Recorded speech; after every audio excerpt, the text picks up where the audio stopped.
बिस्मिल्लाहिर्रहमानिर्रहीम। अस्सलाम वालेकुम नाज़रीन, आप देख रहे हैं वॉइस ऑफ सुमेरा सलीम। नाज़रीन, सियासत की दुनिया में बयानात, धमकियां और मुआहदे तो एक आम सी बात है, लेकिन कभी क्या आप तसव्वुर कर सकते हैं कि किसी मुल्क के सबसे बड़ा जो लीडर है उसके जनाजे को दूसरे जो मुल्क के लोग हैं उनको खुफिया पैगामात भेजने के लिए इस्तेमाल किया जा सकता है, वो भी किसी तकरीर के बगैर, यानी कि सिर्फ कुरानी आयात के इंतखाब से। तो तेहरान का जो इमाम खुमैनी मुसल्ला है, जहाँ ईरान के शहीद सुप्रीम लीडर आयतुल्लाह खamenei का ताबूत रखा गया,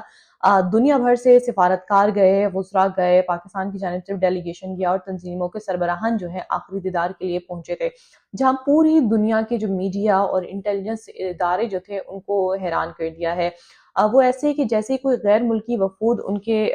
बूथ के पास पहुंचता तो लाउड स्पीकर पर अचानक एक मखसूस कुरानी आयत की तिलावत शुरू हो जाती थी। पहले तो लोगों ने उसे आम बात समझा, लेकिन जब हर मुल्क के लिए अलग और इंतहाई मायनी खेज आयत पढ़ी गई तो दुनिया को समझ आया कि ये कोई इत्तेफाक नहीं है, बल्कि ईरान का जो है अपने दोस्तों और दुश्मनों के लिए एक बहुत बड़ा सियासी और कह सकते हैं कि सिफारती पैगाम था। आखिर सऊदी अरब, तुर्किया, पाकिस्तान, हमास और हिजबुल्लाह के जो वफूद आए थे उनको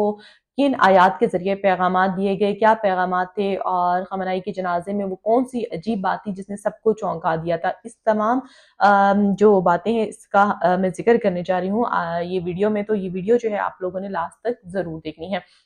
यानी हफ्ते की अगर हम बात करें, कल हफ्ते से लेके आज इतवार का दिन था। आज इतवार तक तेहरान मेट्रो बस में तकरीबन 70 लाख से ज्यादा जो मुसाफिर थे उन्होंने सफर किया है, और इंतजामिया ने इजाफी ट्रेनें भी चलाई। सड़कें ब्लॉक हो गई हर तरफ, जो सिर्फ ये लग रहा था कि सोगवारान का एक समंदर था। लेकिन इस गमजदा माहौल में एक और बात जो थी उसने सबकी तवज्जो हासिल की कि मस्जिद की पहली सफ में शहीद आयतुल्लाह खamenei के 3 बेटे, जिनमें मीसम, मसूद और मुस्तफ़ा खamenei अपने वालिद के गम में हमें निढाल दिखाई दिए, जो कि पहली सफ में खड़े हुए थे। लेकिन बीबीसी फारसी की रिपोर्ट के मुताबिक उनके जो चौथे बेटे थे, यानी कि ईरान के मौजूदा रहबर मुश्तबा खamenei, इस नमाज जनाजा में मौजूद नहीं थे, क्योंकि सिक्योरिटी के सही काफी खदशात थे, जिसके पेश नजर जो है वो वहाँ पे मौजूद नहीं थे। जनाजे की नमाज जो है आयतुल्लाह जाफर सज्जाई ने पढ़ाई। एक तरफ ये खानदानी और कौमी गम था, और दूसरी तरफ ताबूत के गिर्द जो बैन अल-अक़वामी सियासत का एक कह सकते हैं कि बहुत बड़ा पैगाम जा रहा था। यानी कि ईरानी जो मीडिया आउटलेट है तापनाक के मुताबिक ये अवामी जो सफारतकारी है उसमें एक ऐसी इख्तरा थी जहाँ हर वक्त के लिए जो पढ़े जाने वाली आयत थी वो उनके मुल्क की मौजूदा पॉलिसी और जो इखलाकी मौक़िफ़ था उसका आईना थी। आइए इस वीडियो में एक एक चल के अगर बात करें, जितने भी डेलीगेशन है उसको डिस्कस करें। तो सबसे पहले कि किस मुल्क को क्या पैगाम मिला, तो सबसे पहले बात करेंगे सऊदी अरब के जो नायब वजीर खारजा वलीद बिन अब्दुल करीम जो है शहीद रहबर जो है आयतुल्लाह खamenei के ताबूत के करीब पहुंचे तो कारी ने सूरह आले इमरान की आयत नंबर 13 की तिलावत शुरू की रही, और उस ये जो आयत थी इसमें ग़ज़वा बदर का जिक्र है, जहाँ मुसलमानों की तादाद कम थी लेकिन अल्लाह ने उन्हें एक बहुत बड़ी ताकत के खिलाफ फतह दी। यकीनन उसमें बसीरत वालों के लिए इबरत है। मुबस्सिरीन का कहना है कि ये आयत जो है जानबूझकर पढ़ी गई क्योंकि ईरान और इसराइल की हालिया तनाज़े में ये खबरें आई थी कि सऊदी अरब के हवाले से कि ईरान के खिलाफ अपनी सरजमीन इस्तेमाल करने की इजाजत देने के हवाले से, क्योंकि अमेरिका की बेसिस वहां पर मौजूद है। ईरान ने इस आयत के जरिए सऊदी अरब को भी याद दिलाया कि फतह जो है तादाद या अमेरिकी ताकत से नहीं बल्कि अल्लाह की मदद से होती है। तुर्क वफ्द के सामने जो है सूरह निसा की आयत नंबर 95 पढ़ी गई, और अगर बात करें इस आयत में अल्लाह की राह में जानो माल से लड़ने वालों और बगैर किसी माकूल वजह के जहाज से पीछे रह जाने वालों का मवाजना किया। माहिरीन के मुताबिक तुर्किया के इस रवैये के हवाले से थी, जहां पर बयानात के हवाले से, लेकिन तुर्किया ने कोई कदम नहीं उठाया। लेबनान का जब सरकारी वक्त आया तो सूरह निसा की आयत नंबर 66 जो है उसकी तिलावत की गई, जिसका तर्जुमा था कि अगर हम इन्हें हुक्म देते कि अपनी जानें कुर्बान करो या अपने घरों से निकल जाओ तो इनमें से थोड़े से ही इस पर अमल करते हैं। अगर वो इस नसीहत पर अमल करते जो उन्हें दी गई तो ये इनके लिए बहुत बेहतर होता। यानी कि ये लेबनान की हुकूमत के एक पैगाम था कि मुश्किल वक्त में आजमाइश पर पूरा उतरना ही असल कामयाबी है। लेकिन जो लेबनान की सूरत हाल है, ईरान की जानिब से जितना भी ये जो MOU हुआ था इसमें लेबनान का स्पेशल जिक्र किया गया था कि तमाम जो महाज है उनके ऊपर जंग बंदी होगी लेबनान का, लेकिन लेबनान की जो गवर्नमेंट है उसकी जानिब से कोई इनिशिएटिव नहीं दिया जा रहा था, लेकिन हिजबुल्लाह की फेवर थी। जैसे ही हिजबुल्लाह का वक्त जो है ताबूत के करीब आया तो माहौल जो है वो बिल्कुल बदल गया था। कारी ने जो है सूरतुल माइदा की आयत नंबर 55 और 56 पढ़ी। इन आयात में ना सिर्फ ये बताया गया कि अल्लाह اللہ اور اس کا رسول صلی اللہ علیہ وآلہ وسلم اور مومنین ہی اصل دوست ہیں، بلکہ اس میں واضح طور پر حزب اللہ یعنی کہ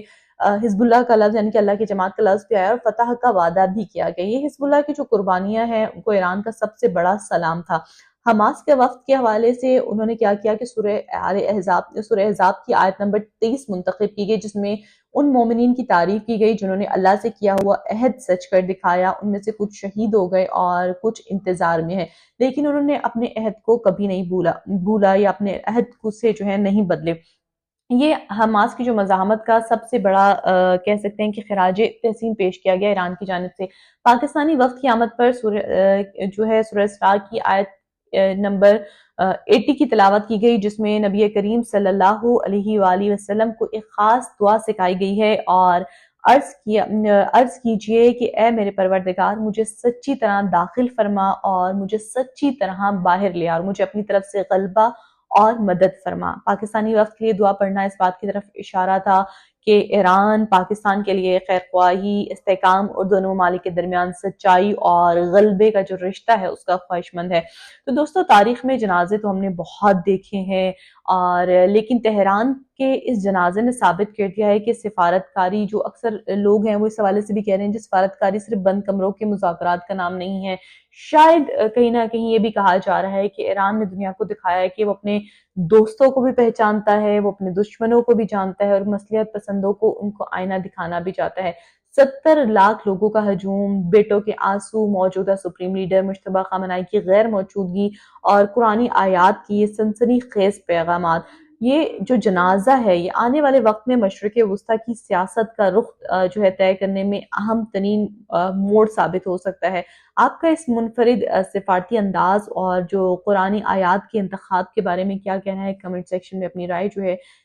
ضرور آگاہ کیجیے گا، اور اگر ویڈیو پسند آئی تو لائک اور شیئر کرنا ضرور بھولیے گا، کیونکہ جس طرح میں نے شروع میں ڈسکس کیا کہ یہ بہت انٹرسٹنگ تھا یا بہت ہی ان یوزول سی چیز تھی کہ اس طرح ہم نے دیکھا کہ کسی جنازے میں مطلب اکثر تلاوت ہوتی ہے لیکن ہر انسان پڑھ رہا ہوتا ہے، لیکن اسپیسیفک جو کہا جا رہا ہے کہ ہر ڈیلیگیشن کے لیے آیات پڑھی گئیں، تو اس پہ کافی لوگ تبصرہ کر رہے ہیں۔ تو آج کی یہ ویڈیو اس حوالے سے تھی، اپنی جو رائے ہے ضرور آگاہ کیجیے گا۔